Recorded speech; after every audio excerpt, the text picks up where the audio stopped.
Okay, so truck's together, and I got the guy wired. So what I did was I took my little strip of styrene here, like this. Okay, I put him on there, super glued where I filed, and then flush cut it, flush cutter. Then I took my phosphor bronze piece, which, if you're gonna do this, and here's another reason why I want you to see this. Okay, this little setup right here it's not just for brass locomotives, but think about old locomotives that you might have that only pick up power on one side, and there's lots of them, and you want to pick up from all wheels. GP18 is one of my favorites. All right, the old school GP8 lean. All right, so I glued them on there. Then I put the super glue on the styrene. First I soldered the wire to it. Then I super glued it and put baking soda on it so it'd stay right there. Then I brought it up here, trimmed it and cut it and super glued it or soldered it to the collector. Right, good to go. So this guy is good to go. Now you can use this trick right here on a whole lot of old locomotives to get all-wheel pickup. But then we got a problem.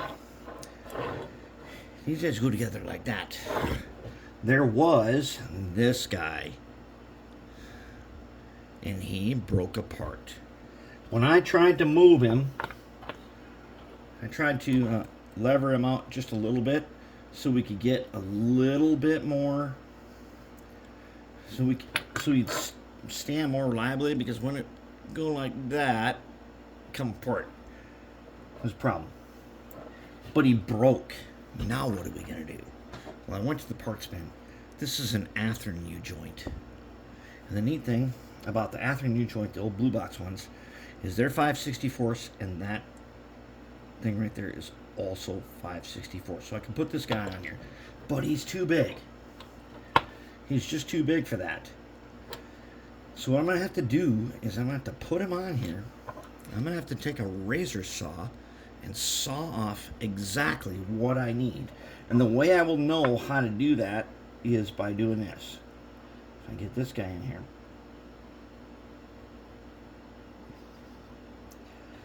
Alright, so then they're going to go like this. And however they got to be, they're kind of screwed together. And that's going to tell me how much of that guy I need to cut to get this to work. So I'm going to do that first. That's going to be my first choice of what to do. My second choice is, if that fails, I'm going to have to recreate this in a 3D design program. I'm going to have to 3D print one. I don't want to do that.